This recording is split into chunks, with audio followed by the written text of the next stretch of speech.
Hey, welcome to Geek Out. Today we're going to be looking at the Marvel Universe Nova figure.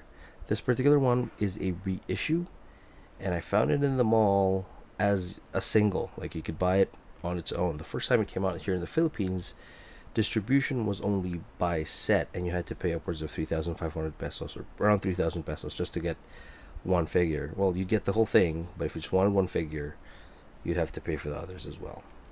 So, thankfully, I saw him in Toy Kingdom Makati, I think, and it was completely by chance. So I snagged them up right away.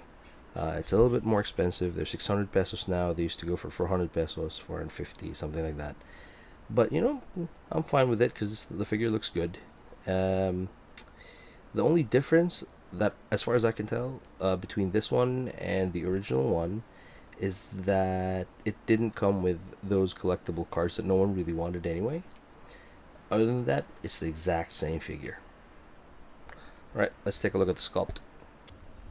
Alright, let's talk about the sculpt for a little bit.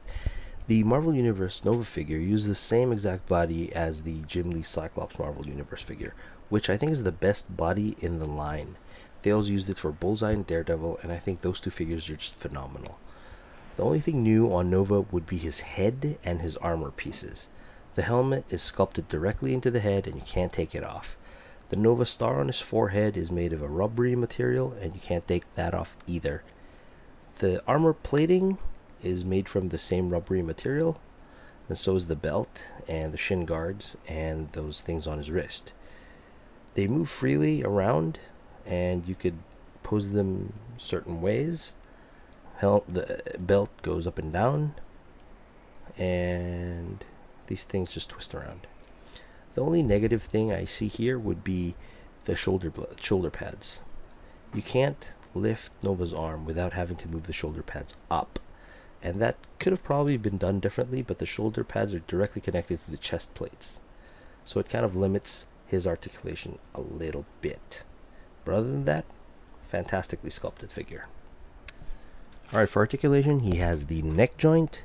He has the bull hinged shoulders. He's got that cut along the bicep. He's got a single elbow articulation. His wrist also swivels around.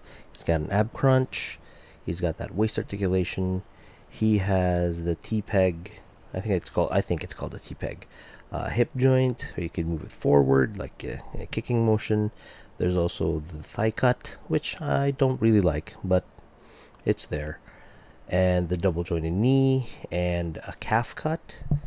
And the best articulation on an action figure ever, ankle rockers and ankle swivels. So there, looks pretty good. You could get him in any pose you want, but I think the figure was really designed to be in the now iconic Nova pose that Adi Granov did for us. I think it was Adi. I don't even know if I'm pronouncing his name right. Anyway, that pose, it's this one. As for the paint, it is remarkably clean, and I love the gold sheen on the armor plating. I don't know if it'll fade away like the Iron Man 2 figures, but I'm certainly hoping it doesn't. Nova's body is primarily dark blue with a little bit of light blue metallic sheen added to it for a little extra shine. Everything's clean, there are no overlaps, I don't see any bleeding, but my only complaint would be the red they used for the star. I think it's the color of the plastic itself, but it could be a little redder. Otherwise, looks good. Alright, well, I think that's all I can say about the figure. It looks really good. I doubt you could still find the reissues out there, because these things got really expensive after they went, after the distribution. They got really stupid expensive. So I'm happy to have found one in the mall. But if you could find one, I highly recommend the figure, especially if you're a fan of the Cosmic series of Marvel. So yeah, go ahead and buy one if you find one. Alright, peace. See you.